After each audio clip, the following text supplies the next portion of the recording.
अस्सलाम वालेकुम सामीन। 14 रबीउस्सानी की तारीख शुरू हो चुकी है, 9 नवंबर है। सोशल इंडिया न्यूज़ में आपका खैर मकदम है। ख़बर का उन्वान है, रामपुर से मेंबर असम्बली आदम खान को सुप्रीम कोर्ट से बड़ी राहत मिल गई है।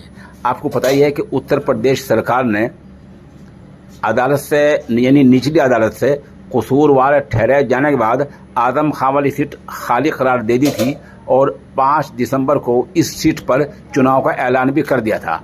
आज सुप्रीम कोर्ट ने अपने आदेश में कहा है कि इस चुनावी पूरी प्रक्रिया पर पूरे चुनाव पर रोक लगाई जाती है। यानी आदमपुर का जो रामपुर सीट पर जो चुनाव होने वाला था उस पर सुप्रीम कोर्ट ने रोक लगा दी है और निचली अदालत को ये आदेश दिया है कि पहले आदम खान की अपील सुनी जाए, फिर उस अपील की बुनियाद पर जो नतीजा सामने आए उससे चुनाव कमीशन को आगाह किया जाए, तब चुनाव कमीशन ऐलान करेगा।